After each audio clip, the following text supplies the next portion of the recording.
ಓಂ ಶಾಂತಿ. ಇಂದಿನ ಮುರಳಿ ದಿನಾಂಕ 20 ಮೇ 2026. मुरली महावाक्यಗಳು. मीठे बच्चे, अपने आप से पूछो कि मैं कितना समय बाबा की याद में रहता हूँ. देही अभिमानी स्थिति कितना समय रहती है. ತಮಗೆ ತಾವೇ ಕೇಳ್ಕೊಡ್ರಿ, ನಾನು ಎಷ್ಟು ಸಮಯ ಬಾಬಾರವರ ನೆನಪಿನಲ್ಲಿರುತ್ತೇನೆ. ದೇಹಿ ಅಭಿಮಾನಿ ಸ್ಥಿತಿ ಎಷ್ಟು ಸಮಯದವರೆಗೆ ಇರುತ್ತದೆ. ಬಾಬಾರವರ ಅತ್ಯಂತ ಗುಹ್ಯವಾಗಿರುವ ಅತಿ ಸೂಕ್ಷ್ಮ ಮುರಳಿಯ ಮಹಾವಾಕ್ಯ ಬಾಬಾ ಸ್ಮೃತಿ ಕೊಡಿಸ್ತಾ ಇದ್ದಾರೆ. ತಮಗ್ ತಾವನೇ ಕೇಳ್ಕೊಡ್ರಿ. ಯಾಕೆ ಅಂದ್ರೆ ಇಡೀ ದಿನದಲ್ಲಿ ನಾವು ಆತ್ಮ ಅನ್ನುವ ಒಂದು ಭ್ರಮೆಯೊಳಗ ಪ್ರಪಂಚದ ಸ್ಮೃತಿಯಲ್ಲೇ ಇರ್ತೀವಿ. ಅದಕ್ಕೆ ಬಾಬಾ ಹೇಳ್ತಾರ, ನಿಮ್ಗೆ ನೀವೇ ಚೆಕ್ ಮಾಡ್ಕೊಡ್ರಿ. ಮನಸ್ಸಿನ ಒಂದು ಆ ಮನಸ್ಸಿನ ಸ್ವರೂಪಕ್ಕೆ ಪ್ರಶ್ನೆ ಕೇಳ್ರಿ. ನಾ ನಿಜವಾಗಿಯೂ ಎಷ್ಟು ಸಮಯದವರೆಗೆ 24 ತಾಸು ಅಂತ ಲೆಕ್ಕ ಇಟ್ಕೊಂಡ್ರೆ ಎಷ್ಟು ಸಮಯ ನಾನು ಬಾಬಾ ನೆನಪಲ್ಲಿ ಇರ್ತೀನಿ, ಎಷ್ಟು ಸಮಯ ನಾನು ಆತ್ಮ ಸ್ಮೃತಿಯಲ್ಲಿ ಇರ್ತೀನಿ. ಯಾಕೆಂದ್ರೆ ಬಾಬನ್ ಮಕ್ಕಳಿದೀವಿ ಅನ್ನುವಂಥದ್ದು ಒಂದು ವಿಷಯದೊಳಗ ನಾವು ಒಂದು ಕೇವಲ ಭ್ರಮೆಯೊಳಗೆ ಹೋಗ್ತಾ ಇದ್ದೀವಿ. ನಾವು ಬಾಬನ್ ಮಕ್ಕಳು ಇದ್ದೇ ಇದ್ದೀವಿ, ನಾವು ಈಶ್ವರಿಯ ಸ್ಟೂಡೆಂಟ್ ಇದ್ದೇ ಇದ್ದೀವಿ, ನಾವು BK ಇದ್ದೀವಿ ಅನ್ನುವಂಥ ಸ್ಮೃತಿ ಇದೆ. ಆದ್ರ ನಿರಂತರ ಇಲ್ಲ.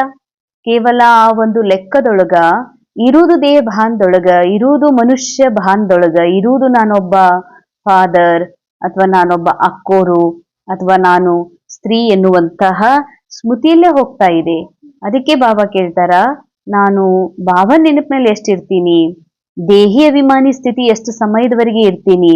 ಯಾಕಂದ್ರೆ ಸಮಯ ಎಲ್ಲವನ್ನ ನಾವು ದೇಹ ಭಾನ, ಕರ್ತಾಪನದ ಭಾನದೊಳಗ ಅಥವಾ ಏನಾದ್ರೂ ಮಾಡಬೇಕು, ತೆಗಿಬೇಕು, ಇಡಬೇಕು, ಸರಿಪಡಿಸ್ಬೇಕನ್ನುವಂತ ಭಾನದಲ್ಲಿ ಹೋಗ್ತಾ ಇದೆ ಹೊರತಾಗಿ ಆತ್ಮದ ಸ್ಮೃತಿಯಾಗಲಿ ಸ್ಥಿತಿಯಾಗಲಿ ಪರಮಾತ್ಮ ನೆನಪಾಗ್ಲಿ ಇದು ಬಹಳ ಕಡಿಮೆ ಇದೆ. ಇದೇ ರೀತಿ ಬಹಳಷ್ಟು ಸಮಯದ ಕಳೆದು ಹೋಗ್ತಾ ಇದೆ. ಅದಕ್ಕೆ ಬಾಬಾ ಸ್ಮೃತಿ ಕೊಡಿಸ್ತಿದ್ದಾರೆ ಪುನಃ, ನಿಮಗ್ ನೀವು ನೋಡ್ಕೊಡ್ರಿ, ನನ್ ಬಾಬಾ ನೆನಪು ನನಗೆ ಎಷ್ಟಿರ್ತದೆ ಅಂತ. ಪ್ರಶ್ನೆ, तकदीरवान बच्चे ही बाबा का कौन सा डायरेक्शन पालन करते हैं. ಅದೃಷ್ಟವಂತ ಮಕ್ಕಳೇ ಬಾಬಾರವರ ಯಾವ ಆದೇಶವನ್ನ ಪಾಲನೆ ಮಾಡೋದಕ್ಕ ಸಾಧ್ಯವಿದೆ. ಬಹಳ ಸೂಕ್ಷ್ಮ ಮಾತು. ಬಾಬನ್ ಪಾಲನೆ, ಬಾಬಾರವರ ಡೈರೆಕ್ಷನ್ ಪಾಲನೆ ಮಾಡ್ತಾರಂದ್ರೆ ಜರೂರ್ ಅವ್ರ ಅದೃಷ್ಟವಂತರು. ಅದೃಷ್ಟವಂತರು ಮಾತ್ರ ಭಗವಂತನ ಆದೇಶಗಳನ್ನ ಪಾಲಿಸಕ್ ಸಾಧ್ಯವಿದೆ. ಬಾಕಿ ಮಕ್ಕಳು ಆದೇಶಗಳನ್ನ ಕೇಳಿಯೂ ಕೇಳದಂಗ, ಬಾಬಾರ ಆದೇಶಗಳನ್ನ ಏನು ತಿಳಿದಿದ್ರೂ ಕೂಡ ಉಲ್ಲಂಘನ ಮಾಡುವ ಲೆಕ್ಕದಲ್ಲಿ ಇರ್ತಾರೆ. ಆದ್ರೆ ಎಂಥ ಮಕ್ಕಳು, ನಿಜವಾದ ಅದೃಷ್ಟವಂತ ಮಕ್ಕಳು ಯಾರು ಬಾಬಾರ ಯಾವ ಡೈರೆಕ್ಷನ್ ಅನ್ನ ಪಕ್ಕಾ ಪಾಲನೆ ಮಾಡ್ತಾರೆ. ಉತ್ತರ, ಬಾಬಾ ಕಾ ಡೈರೆಕ್ಷನ್ ಹೇ ಮೀಠೆ ಬಚ್ಚೆ ಆತ್ಮ ಅಭಿಮಾನಿ ಭವ. ಬಾಬಾರ ಮೊದಲನೆಯ ಡೈರೆಕ್ಷನ್ಗಳಲ್ಲೇ ಮೊದಲನೇ ಡೈರೆಕ್ಷನ್ ಆಗಿದೆ. ಶ್ರೀಮತದಲ್ಲಿ ಮೊದಲ ಶ್ರೀಮತವೇ ಆಗಿದೆ. ಮಧುರ ಮಕ್ಕಳೇ, ಆತ್ಮ ಅಭಿಮಾನಿಗಳು ಆಗ್ರಿ. ತುಮ್ ಸಬ್ ಆತ್ಮಾಯೇ ಮೇಲ್ ಹೋ, ಫಿಮೇಲ್ ನಹಿ. ಮೇಲ್ ಫಿಮೇಲ್ ನ ಅರ್ಥನೂ ಕೂಡ ಸ್ತ್ರೀ ಪುರುಷರ ಲೆಕ್ಕದಲ್ಲಿಲ್ಲ. ಬಾಬಾ ಹೇಳ್ತಾರೆ, ಆತ್ಮ ಪುರುಷ್ ಇದೀರಿ ಅಂತ. ಆತ್ಮ ಪುರುಷ್ ಅರ್ಥಾರ್ಥ ನೀವು ಶಕ್ತಿ ಇದೀರಿ. ಇಲ್ಲಿ ಹೀಗಲ್ಲ, ನಾವು ಎಲ್ಲ ಹೆಣ್ಮಕ್ಳು, ನಾವೆಲ್ಲ ಸ್ತ್ರೀಯರು, ನಾವೆಲ್ಲ ಬ್ರಹ್ಮ ಕುಮಾರಿಯರು, ನಾವೆಲ್ಲ ಹೆಣ್ಣು ಮಕ್ಕಳು, ಇವರೆಲ್ಲ ಪುರುಷರು, ಈ ಭಾನನೂ ಇಲ್ಲ. ಇವರೆಲ್ಲ ಹೆಣ್ಮಕ್ಳು, ನಾವೆಲ್ಲ ಪುರುಷರು, ಹೀಗೂ ಅಲ್ಲ. ದೇಹದ ಲೆಕ್ಕದಲ್ಲಿ ಪುರುಷ ಸ್ತ್ರೀಯ ಮಾತು ಹೇಳ್ತಿಲ್ಲ ಬಾಬಾ. ನಾವೆಲ್ಲರೂ ನಿರಾಕಾರ ಆತ್ಮ. ಪ್ರತಿ ಆತ್ಮ, ಸ್ತ್ರೀಯ ಶರೀರದಲ್ಲಿ ಇರುವಂತಹ ಆತ್ಮನೂ ಕೂಡ ಮೇಲ್ ಪುರುಷ ಅಂತಾರೆ ಬಾಬಾ. ಆತ್ಮ ಪುರುಷ, ಈ ಶರೀರ ಪ್ರಕೃತಿಯಾಗಿದೆ. ಅದಕ್ಕಾಗಿ ತುಮ್ ಆತ್ಮ ಮೇ ಹಿ ಸಾರಾ ಪಾಠ ಭರಾ ಹುವಾ ಹೇ. ಆತ್ಮದೊಳಗ ಅಂದ್ರೆ ಆತ್ಮನ ಮೈಂಡ್ ಒಳಗ ಪೂರಾ ಚಕ್ರದ ಪೂರಾ ಪಾತ್ರಗಳ ಒಂದು ಆಕ್ಟಿಂಗ್ ನ ರೆಕಾರ್ಡಿಂಗ್ ತುಂಬಲಾಗಿದೆ. अब यही मेहनत व अभ्यास करो कि हम कैसे देही अभिमानी रहे. ಈಗ ತಾವು ಇದೇ ಪರಿಶ್ರಮವನ್ನ ಪಡ್ತಾ ಇರಬೇಕು. ಯಾವ ರೀತಿ ದೇಹಿ ಅಭಿಮಾನಿ ಆಗ್ಬೇಕು ಅಂದ್ರೆ, ನಾನ್ ನಡೀತಾ ಇರ್ಬೇಕಾದ್ರೆ ನಾ ಆತ್ಮ ನಡೆಯುತ್ತಿದ್ದೇನೆ ಅಲ್ಲ, ಇದು ಬಿಲ್ಕುಲ್ ರಾಂಗ್. ಯಾಕಂದ್ರೆ ನಾ ಆತ್ಮ ಸ್ಥಿರ ಇದ್ದೀನಿ. ಕೇವಲ ಒಂದು ಭ್ರಮೆಯೊಳಗ ಶರೀರಕ್ಕ ಆತ್ಮ ಅಂತ ನಡ್ಕೊಂಡು ಹೊಂಟ್ಬಿಟ್ಟಿವಿ ನಾವು. ಅದಕ್ಕೆ ಬಾಬಾ ಪದೇ ಪದೇ ನಮಗೆ ಸೂಕ್ಷ್ಮತೆಯಲ್ಲಿ ಕರ್ಕೊಂಡು ಹೋಗೋದಕ್ಕ ಹೇಳ್ತಾರ. ನಾ ಆತ್ಮ ವಾಕಿಂಗ್ ಮಾಡೋದಿಲ್ಲ, ಆತ್ಮ ನಡೆಯುವುದಿಲ್ಲ. ಆತ್ಮ ನಿರಾಕಾರಿ ಇದೆ, ಅಶರೀರಿ ಇದೆ, ಸ್ಥಿರ ಇದೆ. ಸ್ಥಿರವಾದ ಆತ್ಮ ವಾಕಿಂಗ್ ಹೆಂಗ್ ಮಾಡ್ತದ? ನಾ ಆತ್ಮ ಊಟ ಮಾಡುತ್ತಿದ್ದೇನೆ, ನಾನು ಆತ್ಮ ಮಾತನಾಡುತ್ತಿದ್ದೇನೆ, ಇದು ಬಿಲ್ಕುಲ್ ರಾಂಗ್. ಅದಕ್ಕೆ ನಾನು ಆತ್ಮ ನಡೆಯುತ್ತಿರುವ ಈ ದೇಹದ ಒಂದು ಚಿತ್ರವನ್ನ ನೋಡ್ತಾ ಇದ್ದೀನಿ. ಮಾತನಾಡ್ತಾ ಇರುವಂತಹ ಈ ರೋಲ್ನ, ಕರ್ತವ್ಯವನ್ನ, ಕ್ರಿಯೆಯನ್ನ, ಕರ್ಮವನ್ನ ನಾನು ಕೇವಲ ಸಾಕ್ಷಿಯಾಗಿ ನೋಡ್ತಾ ಇದ್ದೀನಿ. ಅಂದ್ರೆ ಪಾತ್ರ, ಮಾತನಾಡ್ತಾ ಇರುವುದು ಪಾತ್ರ, ನಾನು ಮಾತಿನಿಂದ ಪರೆ. ನಡೀತಾ ಇರುವುದು ಈ ದೇಹ, ನಾನು ನಡೆದಾಡುವ ಕರ್ಮದಿಂದಲೂ ಕೂಡ ಪರೆ, ಸ್ಥಿರಿದ್ದೀನಿ. ಈ ರೀತಿ ಬಾಬಾ ಹೇಳ್ತಾರೆ, ದೇಹದೊಳಗಿದ್ದೂ ಕೂಡ ದೇಹದಿಂದ ಪರೆಯಾಗುವ ದೇಹಿ ಸ್ಥಿತಿ ಅಭ್ಯಾಸವನ್ನ ಮಾಡ್ರಿ. ಯಹಿ ಉಂಚಿ ಮಂಜಿಲ್ ಹೇ, ಅಂಡರ್ಲೈನ್. ಈ ರೀತಿ ದೇಹದಲ್ಲಿದ್ರೂ ದೇಹದಿಂದ ನಾನು ಪರೆ ಇದ್ದೀನಿ. ತಿನ್ನುವ,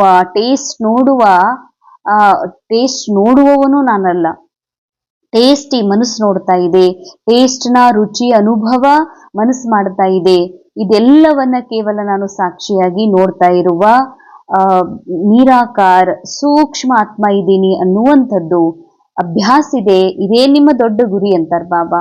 ಯಾಕಂದ್ರೆ ನಾವು ಯಾವುದೇ ಕಾರಣಕ್ಕೂ ಸಮಯದೊಳಗ ನಮ್ಮ ಆತ್ಮದ ಮೂಲ ಸ್ಥಿತಿಯನ್ನ ಸಂಪೂರ್ಣ ರೂಪದಲ್ಲಿ ಅದರಲ್ಲಿ ಸ್ಥಿತಾಗಿ ದೇಹಭಾನದಿಂದ ಪೂರ್ಣ ರೀತಿಯಲ್ಲಿ ಪರೆ ಆಗ್ಬೇಕಾಗಿದೆ. ಮುರಳಿಯ ಮುಖ್ಯ ಸಾರ, ಜ್ಞಾನ ಕೋ ಅಚ್ಚಿ ರೀತಿ ಧಾರಣ ಕರ್ ದೇಹಿ ಅಭಿಮಾನಿ ಬನ್ನಾ ಹೇ. ಜ್ಞಾನವನ್ನ ಚೆನ್ನಾಗಿ ಧಾರಣೆ ಮಾಡಿಕೊಂಡು ದೇಹಿ ಅಭಿಮಾನಿಗಳು ಆಗ್ರಿ. ಜ್ಞಾನದ ಧಾರಣೆ ಅಂದ್ರ ಕೇವಲ ಹಿಂಗಲ್ಲ, ನಾನು ಆತ್ಮನೇ ಇದ್ದೀನಿ, ನಾನೇ ಉಣ್ತೀನಿ, ನಾನೇ ತಿಂತೀನಿ, ನಾನೇ ಇಡ್ತಾ ಇದ್ದೀನಿ, ನಾ ಆತ್ಮ ಇದ್ದೀನಿ ಅಂದ್ರ ಆತ್ಮನ್ ತಿಳ್ಕೊಂಡೇ ಇಲ್ಲ ಅಂತ. ನಾನು ಆತ್ಮ ಇದ್ದೀನಿ. ಆತ್ಮನನ್ನು ತಿಳ್ಕೊಂಡಿದ್ರೆ, ನಾ ಆತ್ಮ ಆಗಿದ್ರ ಆತ್ಮ ಮಾತಾಡುವುದಿಲ್ಲ, ಆತ್ಮ ವಿಚಾರ ಮಾಡುವುದಿಲ್ಲ, ಆತ್ಮ ನಡೆಯೋದಿಲ್ಲ, ಆತ್ಮ ಏನೂ ಕರ್ಮದಲ್ಲಿ ತೊಡಗೋದಿಲ್ಲ. ಆತ್ಮ ಸ್ಥಿತ ಪ್ರಜ್ಞೆ ಇದೆ, ಆತ್ಮ ಸ್ಥಿರ ಇದೆ, ಆತ್ಮ ಏನು ಬಿಲ್ಕುಲ್ ಸತ್ಯ ಸ್ವರೂಪ ಆಗಿದೆ ಅಂದ್ಮೇಲೆ ಅಂತಹ ಸ್ಥಿರವಾದ ಆತ್ಮ, ಅಕರ್ತ ಆತ್ಮ, ಅಸೋಚಿತ ಆತ್ಮ ಎಂದಾದ್ರೂ ವಿಚಾರ ಮಾಡಕ್ಕ, ಕರ್ಮ ಮಾಡಕ್ಕ ಸಾಧ್ಯ ಇದೆ ಏನು? ಈ ಕರ್ಮ ರೋಲ್ನಲ್ಲಿ ಫಿಕ್ಸ್ಡ್ ಇದೆ. ಏನೆಲ್ಲ ವಿಚಾರ ಇವೆ ಇವು ರೋಲ್ನ ಮನಸ್ಸಿನಲ್ಲಿ ಫಿಕ್ಸ್ಡ್ ಇದಾವ ಅಂದ್ಮೇಲೆ ಬಾಬಾ ಅಂತಾರೆ, ಈ ರೀತಿ ಜ್ಞಾನವನ್ನ ಬರೀ ಕೇಳೋದಲ್ಲ, ಬಾಯ್ಪಾಟ್ ಮಾಡೋದಲ್ಲ, ಚೆನ್ನಾಗಿ ಧಾರಣೆ ಮಾಡ್ಕೊಂಡು ಅಲ್ಲಿ ಧಾರಣೆ ಮಾಡ್ಕೋದ್ರ ಫಲ ಏನು? ದೇಹಿ ಸ್ಥಿತಿ ಪ್ರಾಪ್ತ ಆಗೋದು. ಇದಕ್ಕೆ ದೇಹಿ ಅಭಿಮಾನಿ ಆಗ್ರಿ. ಇದೇ ಪರಿಶ್ರಮ, ಯಹಿ ಮೆಹನತ್ ಹೇ, ಯಹಿ ಊಂಚಿ ಮಂಜಿಲ್ ಹೇ. ಎಷ್ಟು ಸುಂದರ ಮಾತು. ಇದೇ ಪರಿಶ್ರಮ, ಇದೇ ಶ್ರೇಷ್ಠ ಗುರಿ ಆಗಿದೆ. ಬಾಬಾ ಹೇಳ್ತಾರೆ, ಜ್ಞಾನಕ್ಕಿಂತಲೂ ಶ್ರೇಷ್ಠ ಜ್ಞಾನಿ ಸ್ಥಿತಿ. ಅಂದ್ರೆ ನಾ ಜ್ಞಾನಿ ಇದ್ದೀನಿ, ನಾನು ಬಹಳ ತಿಳ್ಕೊಂಡಿನಿ ಅನ್ನೋದು ದೊಡ್ಡದಲ್ಲ. ಜ್ಞಾನದ ಸ್ಥಿತಿ ಇದೆಯಲ್ಲ, ಆತ್ಮ ಅಭಿಮಾನಿ ಸ್ಥಿತಿ ಇದೆಯಲ್ಲ, ಅದು ಎಲ್ಲಕ್ಕಿಂತ ದೊಡ್ಡದು. ಇಸ್ ಮೆಹನತ್ ಸೆ ಆತ್ಮ ಕೋ ಸತೋಪ್ರಧಾನ್ ಬನಾನಾ ಹೇ. ಎಷ್ಟೆಷ್ಟು ದೇಹಿ ಸ್ಥಿತಿಯಲ್ಲಿರುವ ಅಭ್ಯಾಸ ಮಾಡ್ತೀವಿ, ಅಷ್ಟಷ್ಟು ಆತ್ಮ ತನ್ನ ದೇಹ ಭಾನದ ಪರದೆಯಿಂದ, ಕಲೆಗಳಿಂದ ಹೊರಗೆ ಬರ್ತದ. ಸತೋಪ್ರಧಾನತೆಯನ್ನ ಪ್ರಾಪ್ತ ಮಾಡ್ಕೊಳ್ಳಿಕ್ಕೆ ಸಾಧ್ಯವಿದೆ. ಸೆಕೆಂಡ್ ಪಾಯಿಂಟ್, जिन बनकर याद की यात्रा करनी है. माया कितने भी विघ्न डाले लेकिन मुख में मुहल्रा डाल देना है. ಬಾಬಾ ಹೇಳ್ತಾರೆ, ಜಿನ್ನದ ಹಾಗೆ, ದೆವ್ವಿನ ಹಾಗೆ. ದೆವ್ ಹೆಂಗ? ರಾತ್ರಿ ಯಾರಾದ್ರೂ ಎದ್ದು ಕೆಲಸ ಮಾಡಿದ್ರಂತಾರ, ದೆವ್ವಿದೆ ಏನು, ಯಾವಾಗ ಬೇಕಾದಾಗ ಹೇಳ್ತೀಯಲ್ಲ ಅಂತ. ಅಂದ್ರೆ ದೆವ್ವಿನ ಕೆಲಸ ಏನು? ದೆವ್ ಮಲಗುವುದಿಲ್ಲ ಅಂತ. ಅಂದ್ರೆ ದೆವ್ವ ಯಾಕೆ ಮಲಗುವುದಿಲ್ಲ? ದೆವ್ ಅಂದ್ರೆ ಏನು? ಯಾರಿಗೆ ದೇಹ ಇಲ್ಲದ ಆತ್ಮ ಅಂತ. ದೇಹ ಇಲ್ಲದ ಆತ್ಮ, ದೇಹನೇ ಇಲ್ಲ ಅಂದ್ಮೇಲೆ ಕರ್ಮ ಹೆಂಗ್ ಮಾಡ್ತದ? ಅದಕ್ಕೆ ನಿರಂತರ ಜಾಗೃತಿ ಇರ್ತದ. ಅದಕ್ಕೆ ಬಾಬಾ ಹೇಳ್ತಾರೆ, ನೀವು ಸದಾ ಜಿನ್ನನ ಹಾಗೆ, ದೆವ್ವಿನ ಹಾಗೆ ಜಾಗೃತಿ ಇರ್ರಿ. ಜಾಗೃತಿ ಇದ್ದುಕೊಂಡು ಏನ್ ಮಾಡ್ರಿ ಅಂತಂದ್ರೆ, ಸದಾ ದೇಹ ವಾಹನದಿಂದ ಮೇಲೆ ಹೋಗುವ ಆತ್ಮಸ್ಥಿತಿಯಲ್ಲಿ ಬರೋದನ್ನ ಕಲೀರಿ. ಜಿನ್ನದ ಕತೆ ಇದೆ. ಜಿನ್ನ ಬಹಳ ಬೇಗನೆ ಕೆಲಸ ಮಾಡ್ತಿತ್ತು. ಅದಕ್ಕೆ ಬ್ರಾಹ್ಮಣ ತಿಳ್ಕೊಂಡ್ಬಿಟ್ಟ, ಈ ಜಿನ್ನಿಗೆ ಸುಮ್ ಕುತ್ಕೊಂಡ್ಬಿಟ್ರಿ ಇದ್ ನನ್ನ ನುಂಗು ಬಿಡ್ತದ, ಅದಕ್ಕೆ ಏನ್ ಮಾಡ್ಬೇಕು ಅಂತ ಅದಕ್ಕೊಂದ್ ಕೆಲ್ಸ ಕೊಟ್ರು ಬ್ರಾಹ್ಮಣರು. ಬ್ರಾಹ್ಮಣ ಪಂಡಿತ, ನೋಡು ನೀನು ದಿನಾಲು ಬೆಟ್ಟವನ್ನ ಹತ್ತಬೇಕು ಮತ್ತು ಇಳಿಬೇಕು ಅಂತ. ಅದು ಎಂಡ್ ಆಗ್ಲಾರ್ದಂತ ಕೆಲಸ. ಅದಕ್ಕೆ ಜಿನ್ ಹತ್ತುತ್ತಿತ್ತು ಇಳಿತಿತ್ತು, ಹತ್ತುತ್ತಿತ್ತು ಇಳಿತಿತ್ತು. ಇದ್ರ ಅರ್ಥ ಏನು? ಸೂಕ್ಷ್ಮ ಅರ್ಥ, ಈ ಮನಸ್ಸಿದೆ ಜಿನ್ ತರ ಇದೆ ಅಂತ, ದೆವ್ವಿನ ಹಾಗಿದೆ. ಇದಕ್ಕೆ ಯಾವತ್ತೂ ಕೆಲಸ ಬೇಕು. ನಾವು ಬಾಬಾ ಕೊಟ್ಟ ಶ್ರೀಮತದ ಅನುಸಾರ ಈ ಬುದ್ಧಿಗೆ ಮನಸ್ಸಿಗೆ ಕೆಲಸ ಕೊಡ್ಲಿಲ್ಲ ಅಂದ್ರೆ ಇದು ದೆವ್ವಿನ ತರ ನುಂಗಿ ಬಿಡ್ತದ, ಎಲ್ಲವನ್ನ ದಿವಾಳೆ ಎಬ್ಬಿಸ್ಬಿಡ್ತದ. ಇದು ತುಫಾನ್ ಬಿರುಗಾಳಿ ಎಬ್ಬಿಸ್ಬಿಡ್ತದ ಮನಸ್ಸು. ಆ ರೀತಿ ಇದೆ. ಅದಕ್ಕೆ ಈ ಮನಸ್ಸು ಸದಾ ಶಾಂತಿ ಇರ್ಬೇಕು, ಇಂದ್ರಿಯಗಳು ಸ್ಥಿರ ಆಗ್ಬೇಕು ಅಂತಂದ್ರೆ ಜಿನ್ ಹೆಂಗ ಅದಕ್ಕ ಮೇಲೆ ಬೆಟ್ಟ ಹತ್ತಿ ಬರುವುದನ್ನ ಕೆಲಸ ಕೊಟ್ರು, ಹಂಗೆ ಇದಕ್ ನಿರಂತರ ಪರಂಧಾಮಕ್ಕೆ ಕರ್ಕೊಂಡು ಹೋಗಿ ಕರ್ಕೊಂಡ್ ಬರೋದು, ಮನಸ್ಸನ್ನ ಮೇಲ್ ಹೋಗೋದು ಮತ್ತೆ ಬರ್ತದ, ಮತ್ ಇದಕ್ ಮೇಲ್ ಕರ್ಕೊಂಡು ಹೋಗೋದು, ಈ ಅಭ್ಯಾಸವನ್ನ ಮಾಡ್ತಾ ಇರ್ಬೇಕು. ಮಾಯಾ ಸೆ ತಂಗ್ ನಹಿ ಹೋನಾ, ಏಕ್ ಕಿ ಯಾದ್ ಮೇ ರೆಹಕರ್ ತುಫಾನ್ ಹಟಾ ದೇನೆ ಹೇ. ಬಾಬಾ ಹೇಳ್ತಾರೆ, ಈಗ ಏನಾದ್ರೂ ಒಂದು ವಿಘ್ನ ಬಂತು ಅಂತಂದ್ರ, ವಿಘ್ನವತ್ತು ಅಂತಂದ್ರ ಏನೋ ಅಂತದ್ ಮಾತು ಬಂತು, ಮಾತಿಗೆ ನಾವು ಒಂದು ಮಾತಂದು ಅದನ್ನ ಖುಷಿ ಪಡ್ತೀವಿ. ಅಂದ್ರ ಅವ್ರೊಂದು ಅಸಹ್ಯ ಮಾಡೋ ಮಾತು ಅಂದಾರತ್ತಂದ್ರ ನಾವು ಅವ್ರಿಗೆ ಒಂದು ಅಸಹ್ಯ ಮಾಡ್ಲಾರ್ದೇ ಇರಲ್ಲ. ಭಾವಂತರ ಇದ್ರಿಂದ ವಿಘ್ನ ಬೆಳ್ಕೊಂತ ಹೋಗ್ಬಿಡ್ತದ ಅಂತ ಅವ್ರ ಮನಸ್ಸಿನಲ್ಲಿ ಇಟ್ಕೋತಾರ. ನಾವು ಇವ್ರು ಹಿಂಗ್ ಅಂದಾರ, ಈಗ ಸುಮ್ಮಾಗಿನಿ, ಇವ್ರಿಗೆ ಮತ್ತೊಂದ್ಸರಿ ಸಿಕ್ಕಾಗ ಬಿಡಬಾರ್ದು ಅಂತ. ಅದಕ್ಕೆ ಬಾಬಾ ಹೇಳ್ತಾರ, ಮಾಯಾ ವಿಘ್ನ ರೂಪದಲ್ಲಿ ಎದುರುಗಡೆ ಬಂದಿದೆ, ಯಾರೋ ಹಂಗ್ ವ್ಯಕ್ತಿ ಅದಾರಂದ್ರ ಬಾಯಾಗ ಹಳ್ಳ ಹಾಕೋರಿ ಅಂತ. ಹಿಂಗ್ ಬಾಯಿ ತುಂಬಾ ಅಕಸ್ಮಾತ್ ನಾನು ಫುಲ್ 2 ಜಾಮೂನ್ ಬಾಯಾಗ ಇಟ್ಕೊಂಡಿನತ್ತಂದ್ರೆ ಯಾರಾದ್ರೂ ಮಾತಾಡಿದ್ರ ನಂಗೆ ಉತ್ತರ ಕೊಡಕ್ ಬರೋದಿಲ್ಲ ಅಂತ. ಹಂಗೆ ಬಾಯೋಗ ಹಳ್ಳ ಹಾಕೋರಿ ಅಂತಂದ್ರ ಅರ್ಥಾರ್ಥ ಜ್ಞಾನ ಬುದ್ಧಿಯಲ್ಲಿ ಇಟ್ಕೊಂಡ್ರಿ ಅಂತಂದ್ರ ಅವಾಗ ನೀವು ಯಾರಿಗೂ ಈ ರೀತಿ ನೆಗೆಟಿವ್ ಉತ್ತರ ಕೊಡಕ ಸಾಧ್ಯ ಇಲ್ಲ. ಮಾಯಾ ತಂಗ್ ಮಾಡ್ತದ ಅಂದ್ರೆ ಬಾಬಾ ಹೇಳ್ತಾರೆ, ಮಾಯಾ ಬಹಳ ತೊಂದರೆ ಕೊಡ್ತದ. ತೊಂದರೆ ಅಂದ್ರೆ ಏನೋ ನಮ್ ಜೀವನದಲ್ಲಿ ಪದೇ ಪದೇ ಕಷ್ಟ ಬರೋದು, ಶರೀರಕ್ಕೆ ಆರಾಮ್ ತಪ್ಪುದು, ಇದು ಮಾಯಾ ಅಲ್ಲ. ಮಾಯಾ ಅರ್ಥಾರ್ಥ ಏನೇನೋ ವಿಚಿತ್ರ ವಿಚಾರಗಳು ಬರೋದು, ಏನೋ ಕಲ್ಪನೆಯೊಳಗೆ ಹೋಗೋದು, ಏನೋ ಕಲ್ಪನಾ ಲೋಕದಲ್ಲಿ ಮುಳುಗುದು, ಏನೋ ಮನಸ್ಸಿಗೆ ಏನೇನೋ ಅನಿಸ್ತದ, ಇದಕ್ಕಂತಾರ ಮಾಯಾ. ಮಾಯಾ ಬಹಳ ತೊಂದರೆ ಮಾಡ್ತದ. ಆದ್ರೆ ಒಬ್ಬ ತಂದೆಯ ನೆನಪಿನೊಳಗಿದ್ರಿ ಅಂತಂದ್ರೆ ಎಂಥದ್ದೇ ತುಫಾನ್ ಹಟಾದೇನೆ ಹೇ. ಬಾಬಾ ಒಬ್ಬರ ನೆನಪಿನಲ್ಲಿದ್ರೆ ಮಾತ್ರ ಬಿರುಗಾಳಿಯನ್ನ ದೂರಗೊಳಿಸ್ಲಿಕ್ಕೆ ಸಾಧ್ಯವಿದೆ. ಇಲ್ಲ ಅಂದ್ರ ಆ ಒಂದು ಬಿರುಗಾಳಿಯ ಬಲಿಯೊಳಗ ಸಿಕ್ಕಾಕೊಂಡು ಈ ಮನಸ್ಸು ಕಲ್ಪನಾ ಲೋಕದೊಳಗ, ಸ್ವಪ್ನದ ಲೋಕದಲ್ಲಿ ಹೋಗಿ ಇನ್ನೊಂದಿಷ್ಟು ಭ್ರಮಿತ ಆಗಕ್ ಶುರುವಾಗ್ತದ.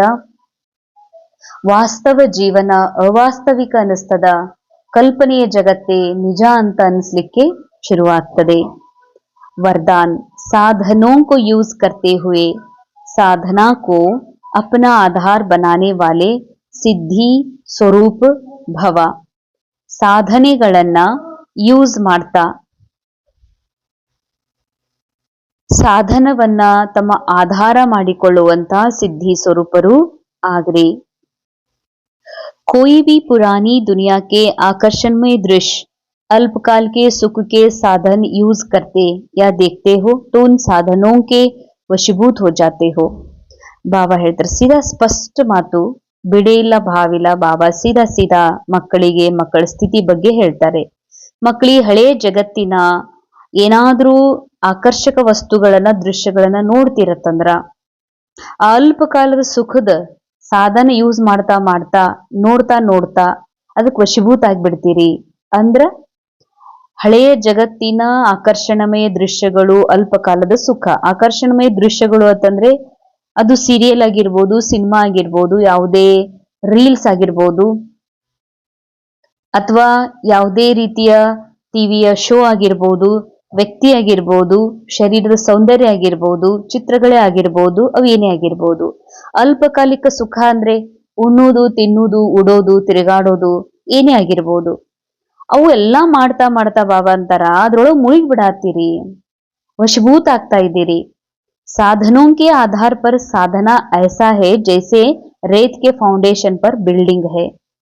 ನಿಮಗೆ ಇದು ಇದ್ರೇನೆ ಅಂದ್ರೆ ಪುರುಷಾರ್ಥಕ್ಕೆ ಇದೆಲ್ಲಾ ಬೇಕು, ಗಾಳಿ ಬೇಕು, ಬೆಳಕು ಬೇಕು, ಯೋಗ ಕೂತೀವತ್ತಂದ್ರೆ ಎ ಸಿ ಬೇಕಾ ಇಲ್ಲ ಫ್ಯಾನ್ ಬೇಕಾ, ಈ ರೀತಿ ಸಾಧನಗಳು ಬೇಕಾ ಅಂತ, ಊಟಕ್ಕೆ ಇದು ಬೇಕಾ, ಹೀಗಿದ್ರೆ ನನ್ಗೆ ಊಟ ರುಚಿ ಆಗ್ತೈತಿ, ಅಥವಾ ಇದು ಇದ್ರೆ ನನ್ ಮನಸ್ಸು ಬರ್ತೈತಿ, ಟಿವಿ ಇದ್ರೆ ನನಗ ಕ್ಲಾಸ್ ಹಚ್ಕೊಂಡ್ರೆ ನನ್ ನಿದ್ದಿ ಬರ್ತದ. ಇವೆಲ್ಲಾ ಬಾಬಾ ಹೇಳ್ತಾರ ಹೆಂಗಂದ್ರ ನೀವು ಉಸುಕಿನ ಮೇಲ್ ಬಿಲ್ಡಿಂಗ್ ಮಾಡ್ದಂಗ್ ಮಾಡಾತ್ತೀರಿ ಅಂತಾರ ಬಾಬಾ. ನಿಮ್ದೆಲ್ಲಾ ಸಾಧನ, ನಿಮ್ಮ ಪುರುಷಾರ್ಥ ಹೆಂಗ್ ನಡೆದಿದೆ ಅಂತಂದ್ರ ನೀವು ಸೀದಾ ಸೀದಾ ಉಸುಕಿನ ಮೇಲೆ ಬಿಲ್ಡಿಂಗ್ ಅನ್ನ ಕಟ್ಲಿಕ್ ಶುರು ಮಾಡಿರಿ.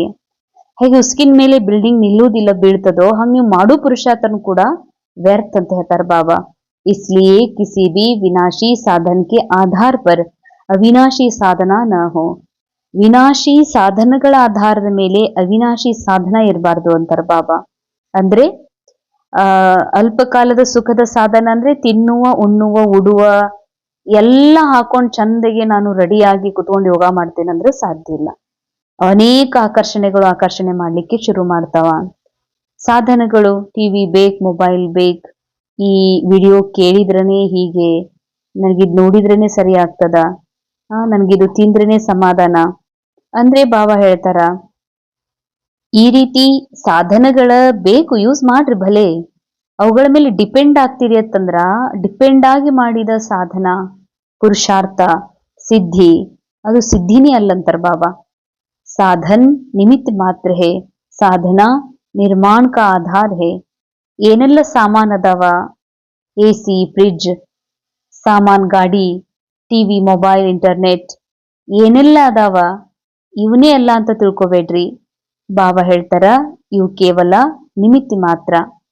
ನಿಮ್ ಪುರುಷಾರ್ಥ ಏನಿದೆ ಅದು ನಿರ್ಮಾಣಕ್ಕೆ ಆಧಾರ ಇದೆ, ನಿಮ್ಮ ಶ್ರೇಷ್ಠ ವ್ಯಕ್ತಿತ್ವವನ್ನ ಬೆಳಗಿಸ್ತದ. ಅಂದ್ರೆ ನಾನು ಟಿವಿ ಯೂಸ್ ಮಾಡ್ತೀನಿ, ಟಿವಿಯಿಂದ ಬಾಹ್ಯ ಜಗತ್ತಿನೊಳಗ ಬಹಳ ಸಿದ್ಧಿ ಪಡಿಬಹುದು, ಒಳ್ಳೆಯ ಅದ್ರೊಳಗ ಎಕ್ಯುರೇಟ್, ನಾನು ಲ್ಯಾಪ್ಟಾಪ್ ಆಪರೇಟರ್, ಕಂಪ್ಯೂಟರ್ ಆಪರೇಟರ್ ಆಗ್ಬೋದು, ಅಥವಾ ಒಳ್ಳೆಯ ಟೆಕ್ನಾಲಜಿಸ್ಟ್ ಆಗ್ಬೋದು, ಅಥವಾ ಒಳ್ಳೆಯ ಸಾಧನಗಳನ್ನ ಯೂಸ್ ಮಾಡಿ ನಾನು ಒಳ್ಳೆಯ ಡ್ರೈವರ್ ಆಗ್ಬೋದು, ಅಥವಾ ನಾನು ಒಳ್ಳೆಯ ಏನು ಯಾವುದೇ ಕೆಲಸದಲ್ಲಿ ನಿಪುಣತೆಯನ್ನ ಹೊಂದಬಹುದು. ಇದರಿಂದ ಆತ್ಮಸಿದ್ಧಿ ಆಗೋದಿಲ್ಲ, ಆತ್ಮ ಸಾಧನ ಆಗೋದಿಲ್ಲ. ಬಾಬಾ ಹೇಳ್ತಾರೆ ಸಾಧನ ನಿಮಿತ್ತ ಮಾತ್ರ, ಕೇವಲ ನಿಮ್ಮ ಆಕ್ಟಿಂಗ್ ಒಳಗದಾವ. ಸಾಧನ ಪುರುಷಾರ್ಥದಿಂದ ಶ್ರೇಷ್ಠ ಜೀವನದ ಅಥವಾ ಶ್ರೇಷ್ಠ ಆತ್ಮದ ಉನ್ನತಿ ಆಗ್ತದ. ಅದಕ್ಕಾಗಿ ಸಾಧನಾ ಕೋ ಮಹತ್ವ ದೋ ತೋ ಸಾಧನಾ ಸಿದ್ಧಿ ಕೋ ಪ್ರಾಪ್ತ ಕರಾಯಿಗಿ. ಸಾಮಾನುಗಳಿಗೆ, ವ್ಯಕ್ತಿಗಳಿಗೆ ಅಥವಾ ಇಲ್ಲಿರುವ ವಸ್ತುಗಳಿಗೆ ಬೆಲೆ ಕೊಡ್ಬ್ಯಾಡ್ರಿ, ಮಹತ್ವ ಕೊಡ್ಬ್ಯಾಡ್ರಿ. ಸಾಧನಾ ಪುರುಷಾರ್ಥಕ್ಕೆ ಬೆಲೆ ಕೊಡ್ರಿ ಅಂತಾರ ಬಾಬಾ. ಪುರುಷಾರ್ಥಕ್ಕೆ ಮಹತ್ವ ಕೊಡ್ರಿ, ಅವಾಗ ನಿಮಗ ಅವಶ್ಯ ಸಿದ್ಧಿ ಪ್ರಾಪ್ತಿ ಆಗುವುದು. ಬಹಳ ಸೂಕ್ಷ್ಮ ಗುಹ್ಯ ಮಹಾವಾಕ್ಯ. स्लोगन, किसी भी कमजोरी का अंश है तो वंश पैदा हो जाएगा और परवश बना देगा. ಯಾವುದೇ ಪ್ರಕಾರದ ಕಮ್ಜೋರಿಗಳದಾವತ್ತಂದ್ರ ಒಂದ್ ಅಂಶ ಅದ, ಒಂದೇನೋ ಸಣ್ಣ ವೀಕ್ನೆಸ್ ಅದ ಅಂತಂದ್ರ ಅದು ಅಷ್ಟೇ ಬಿಡುದಿಲ್ಲ, ಅದು ನೀವು ವಂಶನೇ ಹುಟ್ಟಿಸಿ ಬಿಡ್ತದ ಅಂತಾರ ಬಾಬಾ. ಅದಕ್ಕಾಗಿ ಪರವಶ ಮಾಡಿಬಿಡ್ತದದು. ಅದಕ್ಕೆ ಯಾವ ಕಮ್ಜೋರಿ ಇರ್ಲಾರ್ದಂಗ ನಿಮ್ಮ ಮನಸ್ಸನ್ನ ಶುದ್ಧ ಮಾಡ್ಕೊಡ್ರಿ, ಅರ್ಥಾತ್ ಬಾಬಾಗ ಅರ್ಪಣೆ ಮಾಡ್ಬಿಡ್ರಿ. ಬಾಬಾ ಇದೇನ್ ಕಮ್ಜೋರಿ ಇದೆ ಇದು ನಂದಲ್ಲ, ನಾನಂತೂ ನಿರಾಕಾರ ಆತ್ಮ, ಇದು ನಿಮ್ದಿದೆ, ನೀವು ತಗೊಳ್ರಿ ಅಂತ ಅರ್ಪಿಸ್ರಿ. ಇದು ನನ್ ಕಮ್ಜೋರಿ ಅನ್ಕೊಂಡ್ರಿ ಅಂದ್ರ ಅದು ನಿಮ್ಮ ವಂಶವನ್ನೇ ಬೆಳೆಸ್ಬಿಡ್ತದ. ಸ್ಲೋ ವ್ಯಕ್ತಿ ಶಾರೆ ಸದಾ ಅಚಲ್ ಅಡೋಲ್ ಏಕ್ ಸ್ಥಿತಿಯ ಅನುಭವ ಮಾಡ್ರಿ. बुद्धि को एक ठिकाने पर टिकाने की जो युक्ति मिली है वह स्मृति में रखो. ಬುದ್ಧಿಗೆ ಯಾವ ಒಂದೇ ಟಿಕಾನೆ ಮೇಲೆ ನಿಲ್ಲಿಸುವಂತ ಯುಕ್ತಿ ಬಾಬಾ ಕೊಟ್ಟಿದ್ದಾರೆ. ಬಾಬಾ ಹೇಳ್ತಾರ ಅದನ್ನ, ಆ ಯುಕ್ತಿಯನ್ನ ಸ್ಮೃತಿಯಲ್ಲಿ ಇಟ್ಕೊಡ್ರಿ. ಹಿಲ್ನೇನದು ಬಾಬಾ ಹೇಳ್ತಾರ ಬುದ್ಧಿ ಅಲಗಾಡ್ಬಾರ್ದು. ಬುದ್ಧಿಗೆ ದಿವ್ಯ ವಿವೇಕ್ ಅಂತಾರ ಬಾಬಾ, ವಿವೇಕ್ ಅಲಗಾಡ್ಬಾರ್ದು. देह और देह की दुनिया से न्यारे बन मन बुद्धि के विमान से सेकंड में आकारी और निराकारी स्थितियों को अनुभव करो. अंडरलाइन, ಬಹಳ ಸುಂದರ ಮಹಾವಾಕ್ಯ. ಬುದ್ಧಿ ಅಲಗಾಡ್ಬಾರ್ದು ಅಂತಾರ ಬಾಬಾ. ಬುದ್ಧಿ ಯಾವಾಗ ಅಲಗಾಡ್ತದಂದ್ರ ನಾ ದೇಹ ಅಂತ ತಿಳ್ಕೊಂಡ್ರ, ದೇಹದ ಪ್ರಪಂಚವನ್ನ ನೋಡಿದಾಗ ದೇಹ ಅಲಗಾಡ್ತದ, ದೇಹ ಬದಲಾಗ್ತದ, ದೇಹದ ಪ್ರಪಂಚದಲ್ಲಿ ಬದಲಾವಣೆ ಅದಾವ. ಅವಾಗ ದೇಹ ಅಂತ ತಿಳ್ಕೊಂಡಾಗ ದೇಹದ ಬದಲಾವಣೆ ಇದು ನನ್ನ ಬದಲಾವಣೆ ಅನ್ಕೊಂಡು ಬುದ್ಧಿ ಅಲ್ದಾಡ್ದಂಗ ಆಗ್ತದ. ಅದಕ್ಕ ದೇಹದ ಪ್ರಪಂಚದಿಂದ ನ್ಯಾರ ಆಗ್ಬೇಡ್ರಿ. ಮನಬುದ್ಧಿ ವಿಮಾನದೊಳಗ ಸೆಕೆಂಡ್ನಲ್ಲಿ ಆಕಾರಿ ಪರಿಸ್ತಾ ಆಗ್ರಿ. ಸೆಕೆಂಡಲ್ಲಿ ನಿರಾಕಾರಿ ಸ್ಥಿತಿಯಲ್ಲಿ ಬನ್ರಿ. ಸ್ಥಿತಿಯ ಅನುಭವವನ್ನ ಮಾಡ್ರಿ. ಬುದ್ಧಿಗೂ ಹಿಲ್ಲೇನದು. ಬುದ್ಧಿಗೆ ಅಲೆಗಾಡ್ಲಿಕ್ ಬಿಡ್ಬೇಡ್ರಿ. ಯಾಕೆಂದ್ರೆ ನಾ ದೇಹ ಅಂತ ತಿಳ್ಕೊಂಡ್ಬಿಟ್ನೆ ಅಂತಂದ್ರ ದೇಹ ಅಲಗಾಡ್ತದ. ದೇಹದಲ್ಲಿ ಮೂಮೆಂಟ್ಸ್ ಇದಾವ, ಚಲನವಲನ್ ಇದೆ. ನಾನಾ ನಡೀತಿದ್ದೀನಿ, ನಾನಾ ಮಾಡ್ತಾ ಇದ್ದೀನಿ ಅಂತ ಅನಿಸ್ಬಿಡ್ತದ. ನಹಿ ತೋ ಯುದ್ಧ ಮೇ ಸಮಯ ಬಹುತ್ ವ್ಯರ್ಥ ಜಾತಾ. ದೇಹ ಅಂತ ತಿಳ್ಕೊಂಡ್ಬಿಟ್ರ ನಾ ವ್ಯಕ್ತಿ, ನಾನು ಅಕ್ಕೋರು, ನಾನು ಸ್ತ್ರೀ ಪುರುಷ, ಹೀಗೆ ನನ್ ಮನಸ್ಸು ತಿಳ್ಕೊಂಡ್ಬಿಡ್ತು ಅಂತಂದ್ರ ಬುದ್ಧಿ ಅಲಗಾಡ್ತದ. ಬುದ್ಧಿ ಅಲ್ದಾಡ್ತು ಅಂತಂದ್ರೆ ಅದು ಸ್ಥಿರ ಉಳಿಯೋದಿಲ್ಲ, ಸ್ಥಿರ ನೆನಪಿನಲ್ಲಿ ನಿಲ್ಲುವುದಿಲ್ಲ. ಇದರಿಂದ ಯುದ್ಧ ನಡೀತದ, ವ್ಯರ್ಥ ವಿಚಾರ ನಡೀತದ. ಈ ವ್ಯರ್ಥ ವಿಚಾರದ ಯುದ್ಧದಲ್ಲೇ ನಿಮ್ ಸಮಯವೆಲ್ಲ ವ್ಯರ್ಥ ಆಗ್ತಂತಾರ ಬಾಬಾ. जैसे तपस्वी सदैव आसन पर बैठते हैं ना, वैसे अपनी एक रस स्थिति के आसन पर विराजमान रहो, तब भविष्य सिंहासन मिलेगा. ಈ ಸಂಗಮ ಯುಗದಲ್ಲಿ ಮನಸ್ಸು ತಪಸ್ವಿಯಾಗಿದೆ.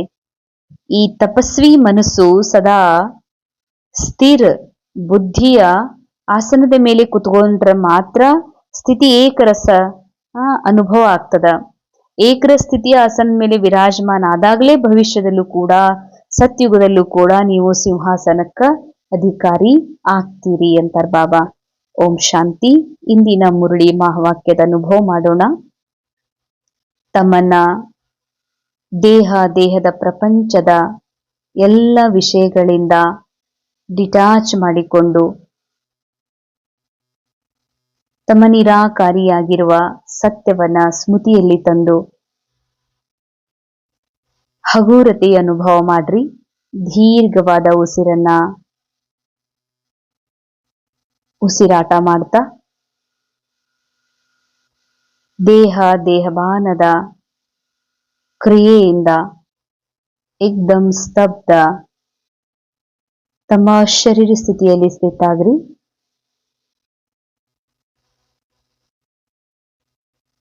ಯಾಕೆಂದರೆ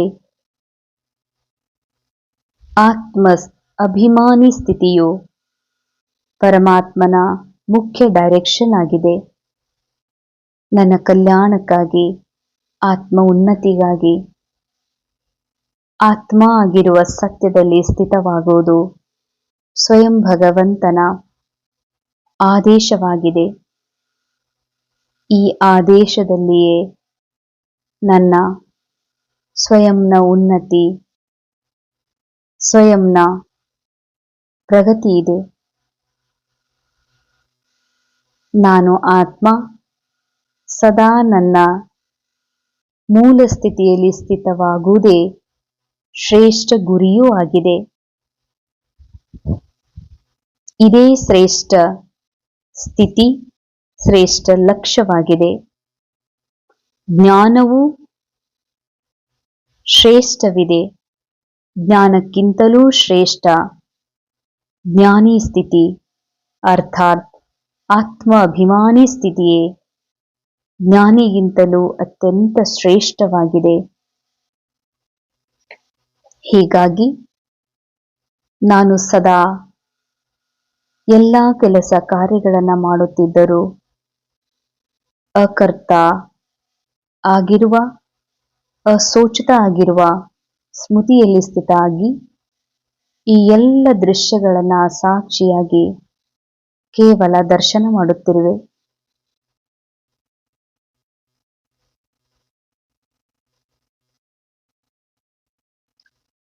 ನನಗೆ ಪ್ರಾಪ್ತವಾಗಿರುವ ದಿವ್ಯ ಬುದ್ಧಿಯ ಆಧಾರದಿಂದ ನಾನೀಗ ಅರಿತುಕೊಂಡಿದ್ದೇನೆ. ಈ ದೇಹದ ಜಗತ್ತು ಸದಾ ಅಲೆದಾಡುತ್ತಿರುತ್ತದೆ. ಮ್ಯಾಟರ್ನ ಈ ಜಗತ್ತಿನಲ್ಲಿ ಕೇವಲ ಬದಲಾವಣೆ ಇದೆ, ಚಲನೆ ಇದೆ. ನಾನು ಅಚಲ್ ಆತ್ಮ, ಸ್ಥಿರವಾದ ಆತ್ಮ. ಈ ಸತ್ಯವನ್ನ ಅರಿತು ದೇಹದ ಜಗತ್ತಿನಿಂದ ಪರೆ ಮನಬುದ್ಧಿಯ ವಿಮಾನದಲ್ಲಿ ಕುಳಿತು ನನ್ನ ಆಕಾರಿ ಫರಿಸ್ತಾ ಸ್ಥಿತಿಯ ಅನುಭವ ಮಾಡುತ್ತಿರುವೆನು. ಎಷ್ಟು ಸುಂದರ ಹಗೂರವಾದ ಸ್ಥಿತಿ ಇದು.